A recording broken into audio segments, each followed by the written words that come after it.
Alright. Invite Crisis.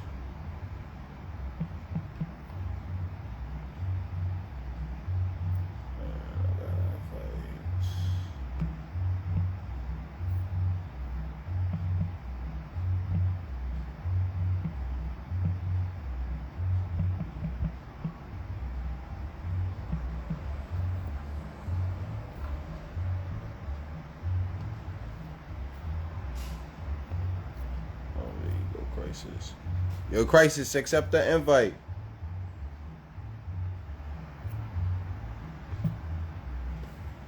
I just sent you an invite. Review.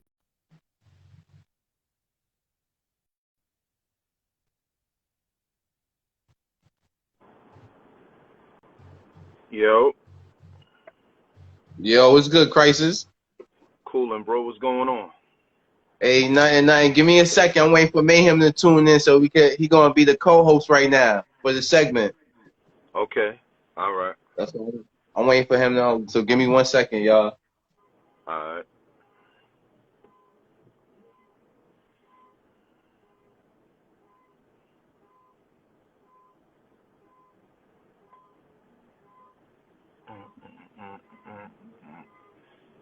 Everything been good though? Yeah, everything good, man. How's things with you, brother? Ain't nothing, man. I gotta, my apologies, bro, for it. Nah, my apologies because it's been a chaotic week for me, man. Like moving and just like this storm has been crazy, bro. Yeah. Shit has been crazy for sure. All right, let me see. His name is Reaper the Great.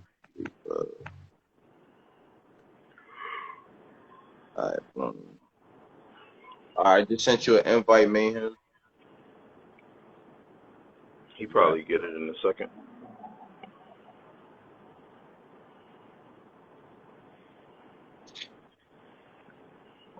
Yeah, he just joined, so he probably will see the request in a second. All right, you should see a request. Just accept it, man.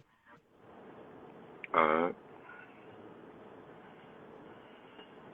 Man, lights on y'all. Yeah. Yo, Everett, what up, big cuz?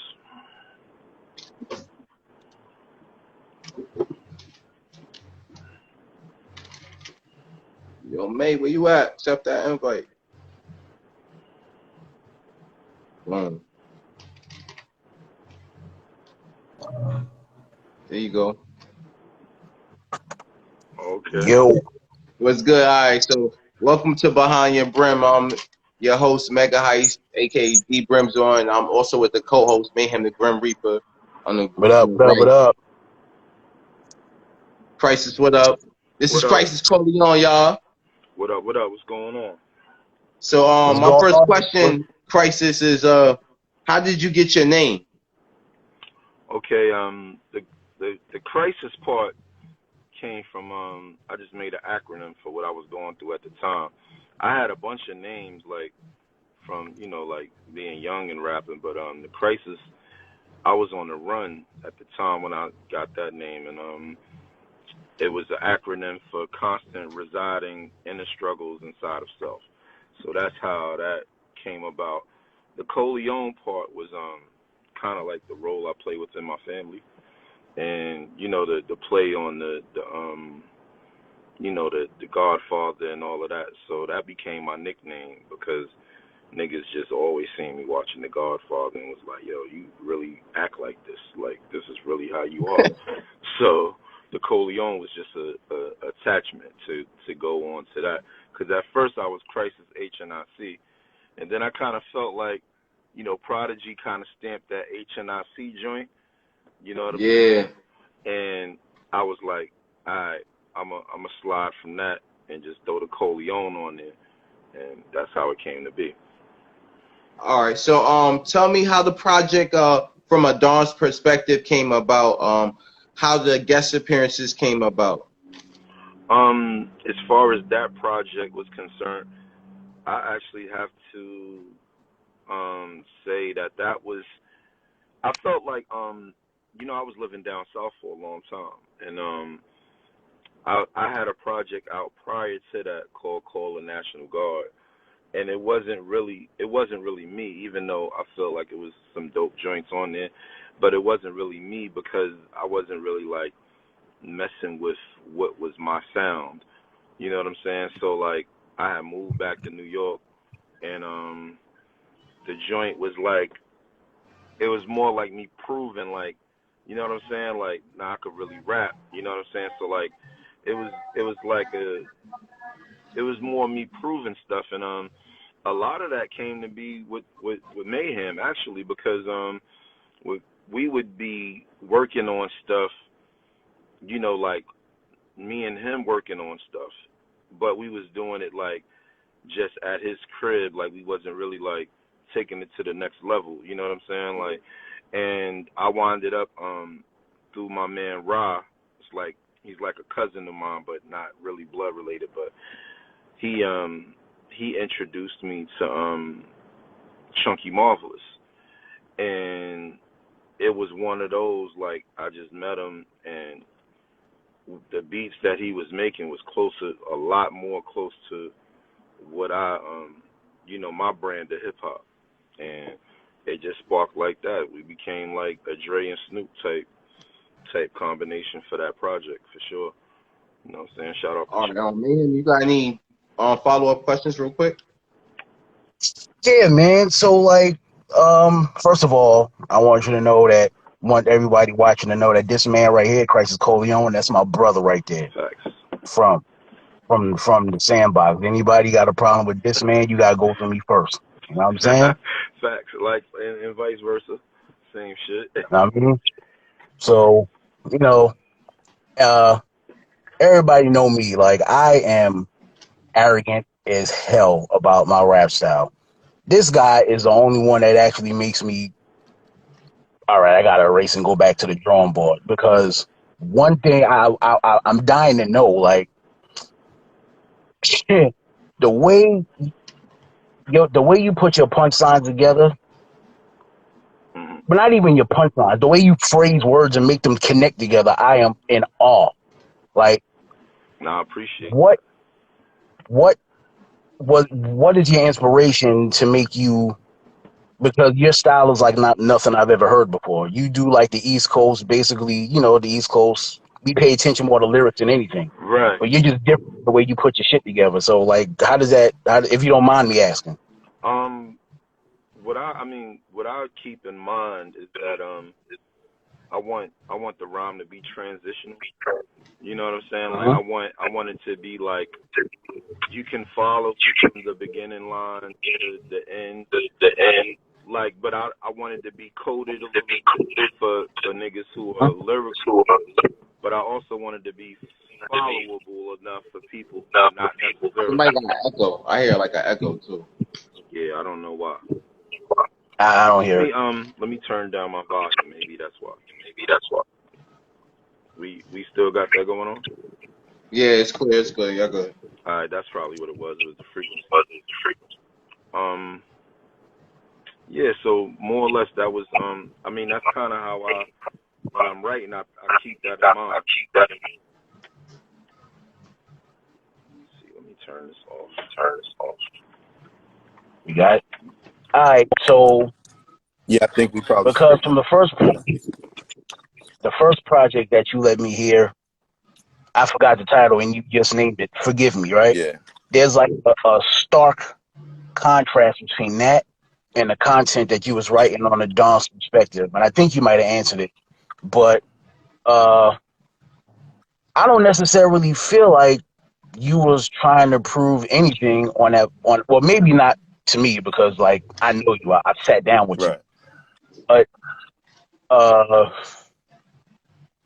what was like the actual, because when you talked, it's like, I want to say it's reminiscent of, to me it's almost reminiscent as like the Purple Tape. It's almost like listening to like a crime cinema. This is like the soundtrack to a crime cinema. Right. So how did you go from that transition from your first project to a Dawn's perspective? I think just me starting to care. I started caring more. I cared more, like, you know, from a Dawn. I mean, the first project, was more of like just me fucking around, and then the second project was like I'm not fucking around. Like I'm serious. I definitely recall in a lot of nights in the studio with me like, yo, God, come on, and we got to get this shit together, Right. et cetera, et cetera. Oh, many a night. Right. And again, I gotta credit you a lot. You helped me with my writing speed. Because Ain't that bitch? yeah, you helped me with my writing speed because I would be stuck. If you remember when we used to be writing this shit, I would get stuck. I would get stuck, and then like it'd be like a month or something before we actually would finish something that we started, or we might not finish the shit at all. And then one day you was And like, "Yo, God, you gonna have to work on that writing speed, bro." and ain't that a B? Because now that's the boat that I be in. Yeah, yeah. You know what I'm saying? Wow. And the thing was, I was so technical before. Like when I stopped, I think what happened was when I stopped focus on making punchlines and just rap and like just trusting that the lyricism is gonna be there rather than trying to force it started coming together better, if that makes sense. Right. What do you think of your because you and Chunk gel really well together. Yeah. One of the biggest regrets that I have in my career was that I wasn't there from that Dom's perspective, and that's a separate issue that we won't address here. Right. You and Chunk gel so well. Where does that chemistry come from? I think we was just both hungry. Mm-hmm. Like I said, I Just to come out felt with a like I dope had something project. to Yeah. prove, and I felt like Chunk also has something to prove. Chunk has something to prove because he was working with artists, and niggas kind of fronted on him, like, you know what I'm saying? Like they kind of, I guess, you know how like you build an artist and then they just slide on you or some shit like that, and that's what happened with him. So like I just came in at the perfect time. I didn't come in with no ego. I wasn't on no prima donna shit. Like I just wanted to work, and I really wanted to get better. You know what I'm saying? And Right. we worked because he would actually listen to what it was I was trying to do, and he would try his best to like bring to life what it was that I was seeking to do. So that's why we work. As long as I have that avenue to be able to like express myself, and like I don't know how to produce, but I do know how to, like, I do have ideas, and I can put that out there for the people like yourself who know how to make beats, and we can get this idea out of my head. So if you're a producer like that, we work well together. You, Joe Black, you know what I'm saying? Like even my man Sneaker, like it's certain people that I could sit down and give an idea to, and it's gonna be good. Cause y'all vibe, we all vibe. And I think Chunk puts fire under my ass when it comes to this producing stuff. Like hold on, whenever I breaking up. What you said? I said Chunk definitely likes the fire under my ass when it comes to there's a breakup in the background. Can y'all hear me? Yeah, I can hear you. Yeah, a little bit. I hear you. I don't know what's causing that shit. I hope it's not me. Yeah, it's no telling. Yeah. Yeah. I'll try to talk to Chunk put the fire. It's not even a question. I was just making a statement. Chunk put the fire in my ass when it comes to producing. Whenever I'm doing, I definitely equate it to the beats on the Dom's perspective. You know what I mean? Yeah. Like the stuff that boggles my mind. Y'all started working on a sequel to it, and for whatever reason, it just never came out. Can you give up any heat on by whatever? What I can say was it had nothing to do with him. It was all me. Just things that was transpiring in my life, and I just had to like you know, I had to man up, and I mean, I put it this way, like, what happened was, with Don's perspective, I still was on the run when I was making that, right? So I was a lot, you know, I Oh was wow. hungrier, I had more time on my hands, and I also had more help, should I say, like, you know what I'm saying? Like, but when I got out of that situation, Hold on. I gotta slow you down. Define the help. Because I don't want none of these sucker ass niggas out here thinking that Crisis Corleone is a writer. So please define help. hold on, you gotta repeat that because I couldn't hear you. Hold on, I need you to define help. I need Oh you to define that no, we writer. don't do that. What I mean help, We don't do that. I meant financial help.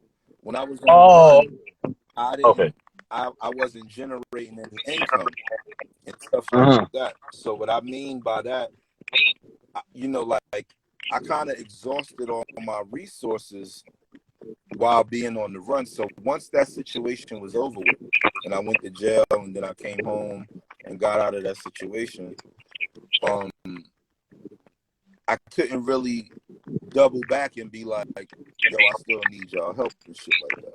Makes sense. Right. So, like, from a Don's perspective, was really built like when I just had nothing but time.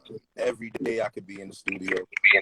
But when I Wow. was working on DP2, I was in a different place because now I gotta provide for self. You know what I'm saying? Because now I'm not in that situation no more. So it's no longer an excuse that I could use to be like, yo, I'm fucked up. I can't go do nothing. You know this, and couldn't hit niggas up for that little side bread and shit like that no more. You know what I'm saying? So, and Yeah. that wasn't good enough no more. You know what I'm saying? Like, when you want to run, you'll take anything. But when your life is back situated, now people looking at you like, so what, you gonna just sit there and you ain't gonna, you know what I'm saying? You ain't gonna make no bread. So, Yeah. you know what I'm saying? So I had to basically, like, just get on my grind and level up. So Yeah. You know. and that kind of fucked with Don's perspective too, because I wasn't in a musical space. I was on grind mode trying to, you know, Right. hold my own as a man. You know, parents, you go to school for 18 years and 12 to 20 years, and teachers and everything. Nobody prepares you for adulthood. You said what happened? I said nobody prepares you for adulthood. So that Right. I definitely understand. You know what I'm saying? Right. And then it was like, you know, as on the man side of things, you know, I'm picking up the pieces, like doing what I think a man should do. You know what I'm saying? Like, it wasn't like I really had that influence like that. You know what I'm saying? So That's definitely a culture shock, because you're used to living off survival, and now you have to quickly go from like being a tiger to a rabbit, right. trying to Exactly. be a law-abiding citizen, and it's like seeing the light But for the you know first time. what? It's hard. It's a two-part to that, because like when you're on the run as long as I was, you also don't want to, like, you know, people to forget like you are who you are, right? And Mhm. what I'm saying is, to that, with respect to that, it's like people to forget like you really are grinding, you really a go-getter, because you've been down for so long. You know what I'm saying? Like, people. So I didn't want to be treated like that no more. So you know what I'm saying? Like, I'm not used to that. Like, I'm used to being like upheld a certain way, like how Birdman said, with certain respect on my name. And it was like, I felt like that situation, being in it so long, allowed some of that respect to be missed. So you understand what I'm saying? So like, even in the rap style, even in the rap content in which I was rapping, it was some of that frustration in there too. That's why it sounds a lot more hungrier than I'm probably, you know, than I'm known for. Like, you know, I'm a laid back dude, so you In know. Crisis, Yeah. what are your musical influences? Like, who influenced you to rap? Jesus, oh man, um, you know, I mean, influence. It got to be like It gotta be G-Rap, it gotta be Kane, it gotta be Rakim, KRS-One, LL, Run DMC. Like, I mean, like initially, those are the first ones that, you know, Public Enemy. Like people. At 5, I was buying records. Like kids my age was buying toys. I was going to buy records. Like that's how EPMD. You know, like that's how big of a hip hop fan I was. Like, and I got to credit my aunt for that, because my aunt Crystal, like, we would religiously watch Video Music Box. Like, we was not missing that, and if we missed it, we taped it. You know what I'm saying? She even taught me how to dance. Like every aspect of hip hop I was with, from the spray painting to graffiti to dance, you know, the break dancing. I was into all of that. So, like, I was really like a real hip hop nerd. So those are all my influences. Like, and I mean, you know, even later into the 90s, you know, the Bigs, the Woos, the Hoves, Nas's, all of that. You know, everybody that was like somebody that was like a supreme lyricist. If you was in that bracket, you inspired me for sure. Do you have any projects coming out this year or next year?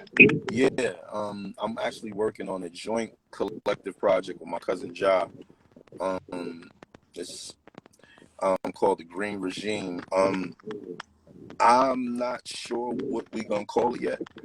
I think he wants to call it Brooklyn Born, but because that's the label, I think that's what he wants to go with. But when I get a for sure title, you know, we'll do another one and I'll let you know. But that's you know, he's like a dual rapper singer, so like I'm kind of coming with the, you know, with the lyricism on that, and it's more of a that's more of like my Green Thumb project, I guess you could say, like as far as the rapper, like showing like I'm just not about street shit. Like I can rap about multiple shits, like, you know what I'm saying, like real life stuff, you know, topics, not just go in, you know what I'm saying? So it's kind of showing my range, that I could do more than just what people expect from me. Yeah. All right. How did you meet Mayhem, and did you guys like ever battle or have any plans to like do like a, you know, a double twin dragon mixtape or something? You on your I've met May in Brookline houses. My grandmother lived in the building that was like almost like a beeline across from his. So we all was like kids together. It wasn't that, you know what? It was a lot of kids, but we all just played in the same vicinity. So, you know what I'm saying? Like from him, my man JR, my man Shanty, and a few others, you know what I'm saying? Like we all just grew up playing with each other, and that's how the friendship worked, because I lived down south at the time, but I used to be back in New York so often. Sometimes people thought I still lived there. You know what I'm saying? Like every break I was there. So it was like it was just a natural thing. And then as far as battling Shock, I probably would have never done that. Shock was on a different I mean, when I say Shock, I'm talking about Mayhem, who we talking to now. Shock was on a different level early. Like I just wanted to do like some bars and get niggas to say, ooh, that was it. Shock was like a grown man rapper, like when we was young, like, you know what I'm saying? Like this nigga was like really, he was the battle rapper. So like that wasn't what you wanted. Like Shock had rhymes for days, you know what I'm saying? So like Shock had so many rhymes, niggas would have to probably like go in a book bag and get their pad out and just to rap with him. Going off the head. Yeah. Like, yeah, like, was his memory on point? Nah, Was his memory on point? Was like a consistent? his memory's still crazy. You know what I'm saying? But I'm just saying, like with bars, it's funny. I never could possess that. Like that's one of my Achilles heels is that I can't remember my own shit like that. Like, but if you were somebody who inspired me, I remember rhymes from when I was 5 years old. But I just never was for somebody else. I can do that. But with my shit, I guess I never listened to myself like that. I was always a bigger fan of other people. But, you know, me and Shock just used to, you know, when I come up on for the summer or for Christmas break or whatever, we would just link and lock in and, you know, and it's so many rhymes that we would kick that we never even laid down. We just was trading bars to see if, you know, I guess like just sharpening steel. But he was already sharp. I had to catch up to him. Real talk. And let me just interject by saying, nigga, you won't never have to rhyme, nigga, because if anybody wants to smoke with you, they're gonna have to go through me first. And it's gonna be a long day. Yeah, It's gonna be a long you day for know what anybody. Shock is like? Shock is like that big brother that like he's like that brother that you go get that just like to fight. Like you like, oh, you want to fight? I got somebody for you. Like when it comes Yeah, to rap, like that's just what he do. anybody in their right or left mind try to be Corleone nigga, they're gonna have a long fucking day. And then that's from my mouth to God did. Yeah, Get that plane in the way right now. right. He's more You know what I'm saying? of the guy that is the face to face battle. Like if somebody dissed me on record, then that's a whole different stratosphere. Like I'm good at that. That's my forte. I'll answer you and answer you good. You know what I'm saying? Like I'll fix a nigga with that. But that actual the essence battling, that's his lane all day. I would have never challenged Shock in that arena, like straight up. And that I'm man enough to say that nigga was that ill when we was young, like grown man ill. Like to the point where grown men was coming to get him to battle grown men. Straight up, real shit. Like niggas from our hood, like Ja, and like they would come and grab this nigga to go, like, I got somebody for you. You know what I'm saying? He was that nigga, you know what I'm saying? So like, yeah, man, shit is crazy. But Yeah, that's wild, bro. Yo, you got any closing questions on Mayhem? Yeah. This goes back to a question on your influence, right? Because you mentioned that you know you spent a lot of time in the A, and it was like it was a long time where I didn't see you. Matter of fact, it wasn't probably till we became like younger adults that we both realized that we rapped, right? right, So like living in the A, right. how you kind of got a cheat code. You got experiences from both coasts Right. of music. So how Uh-huh. does that manipulate your style? Not manipulate, but how does that aid your style when it comes to records? I got a couple It questions, helped. guys. I'm sorry, sir. Nah, it's all good. No, it helped me. It was a blessing to live in Atlanta and actually like, you know, be influenced by some of their culture as well. Cause like to still be influenced by some of their culture as well and not lose, you know, who I am at my fabric was like a big thing. It was a blessing. Like to be Mm-hmm. influenced by the Outcasts and Goody Mobs and, you know, and even the club, you know, like the Pastor Troys and Jeezys, T.I.s and all of that. Like all of that is shit that it was influential to me. And like, and it's funny because like Atlanta is when I was in the streets. You know what I'm saying? All right. New York was more of the childhood. So like it was like me fresh, like the movie Fresh, like being fresh in the movie in New York and then going down south and really like linking up. I don't want to put them on blast, but you know, people who know me know the story like of who I linked up with and you know what I'm saying and how that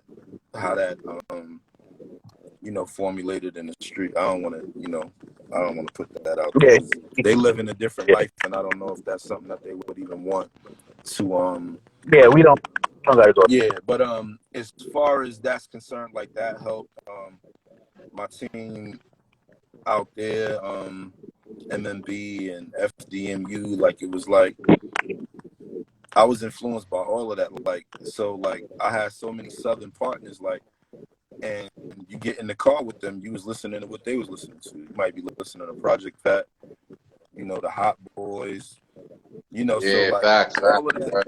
all of that stuff is like stuff that you know, like, so I be surprising like niggas from Atlanta because like they be like, nigga, you know about this? Like, yeah, nigga, like, like I fuck with this, you know what I'm saying? So I picked through and sifted through what I like, and they kind of helped me with words that I didn't necessarily think rhymed because they would use their twang to rhyme a word that don't necessarily rhyme.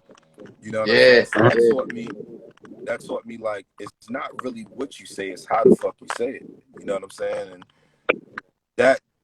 that taught me a lot, you know, so I learned from that too. And then just the New York influence was already there. And that's just the mainstay because that's what I was born with. You know what I'm saying? It just never went away. Like before I got on this call, I was just listening to Big Daddy Kane. You know what I'm saying? Like still to this day, I still study the architects. You know what I'm saying? Like, yeah.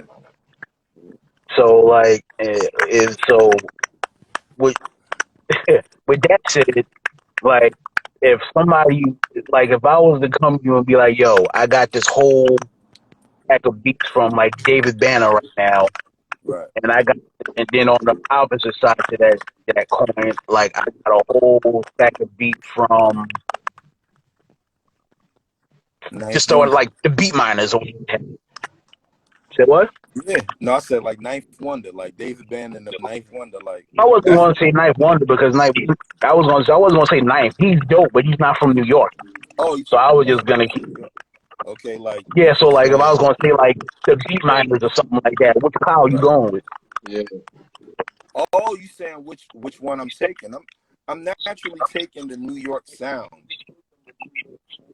Mm-hmm. We got some lag.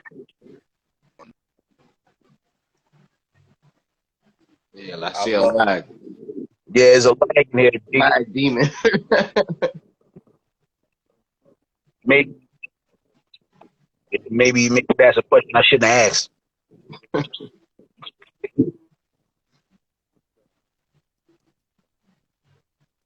Excuse me, ladies and gentlemen. We got some delay here. I'm sorry. Yeah, bit of a delay. Stay tuned, guys. Hold on. We gonna get Crisis back. Give me a second. Well, Yo, Crisis is completely gone on your screen. now I can see him, but you know I just got the loading Yeah, screen. So I still have that too. you might have to re-invite him. yeah.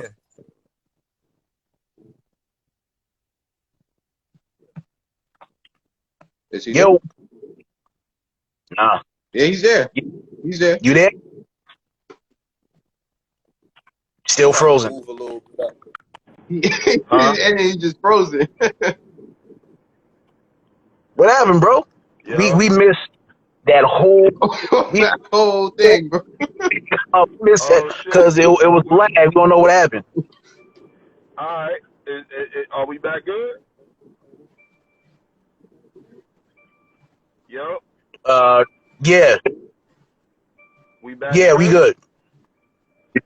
All right. I'm gonna pull over. I had to drive to a better location with reception. It's all good. You nigga, you texting and driving. What's wrong with you? You know, I Yeah, do this. the interview and driving, bro. Yeah, facts. You and driving. That's Yeah. really that's irresponsible for the kids watching, Jack. Yeah, that ain't for the kids to follow though. You know what I'm saying? But Yeah, yeah. what did Yeah. we stop off? I mean, what was the last thing that y'all got? Was a question between who would you like, being that you have both influences, who would you pick if I said I got a stack of beats from David Banner and like the Beat Miners? I'm saying like just blindly, it would naturally be the beat miners. Okay. if we just saying blindly. Now, the real answer is I'm going to listen to the pack of beats, and whatever are the best beats are the ones I'm going to go with. Because, like, I might get the Beat Miner CD, but they might not give me what they gave me Buckshot. You know what I'm saying? Like, I might not Listen, get that. we trying to get clickbait here. We on our DJ Vlad shit. We don't need you to be political. No, naturally off top, without thinking, I'm joking. I'm going straight Beat Miners because that's what I was raised on. I was raised on that. Like, that whole Bucktown movement, you know, that whole duck down movement. Like, yeah, like, that's part of my upbringing. So, I mean, not to say that Atlanta hip hop isn't, but I already was who I was when I, you know, like by the time I started getting influenced by that. You know what I'm saying? So it's a different. For the record, for all my South niggas, I was just joking. We love y'all. Y'all women got the fattest asses in the world. We love y'all. I didn't even hear what you said. What did you say? I don't even repeat it. I just wanted everybody to know that I was joking about the DJ Vlad and wanting to start shit like that. Nah, we was just joking. I love all my southern dark-skinned booties out there. I love it. So we just want to make it known. All right, Crisis, just leave the audience with all your social media. We're about to close out. All right. Best thing to do, just follow me on Instagram at Corleone Baby. CORLEONE BABY, all together, one word. I'm on Twitter, same name. Yeah, best places to get me at, those two. All right, yo, appreciate everything, your time. Thank you so much, Crisis. Yo, when can we expect to see anything from Brim Game 4, man? Yo, look for that coming soon. We gonna cook something up. My man Shock doing the beats and all that. We gonna definitely throw something in the pot for that one. All right. Sure. And I definitely need a beat on. I need a beat and a verse on Brim on Green Regime. I need that. You already on there. I'm saying we just waiting. We just waiting for the slot. In fact, it might be something you already sent. We'll have to talk about that off time though. No doubt. And I definitely look forward to getting back in the stew with you. It's been too long, God. You know what I mean? Facts. We definitely got to do that. Yeah, man. I love you, God. We'll talk soon, all right? Man, love y'all niggas, man. Y'all be good. You're ready, man. Be easy, bro. All right. Peace. All right. Please.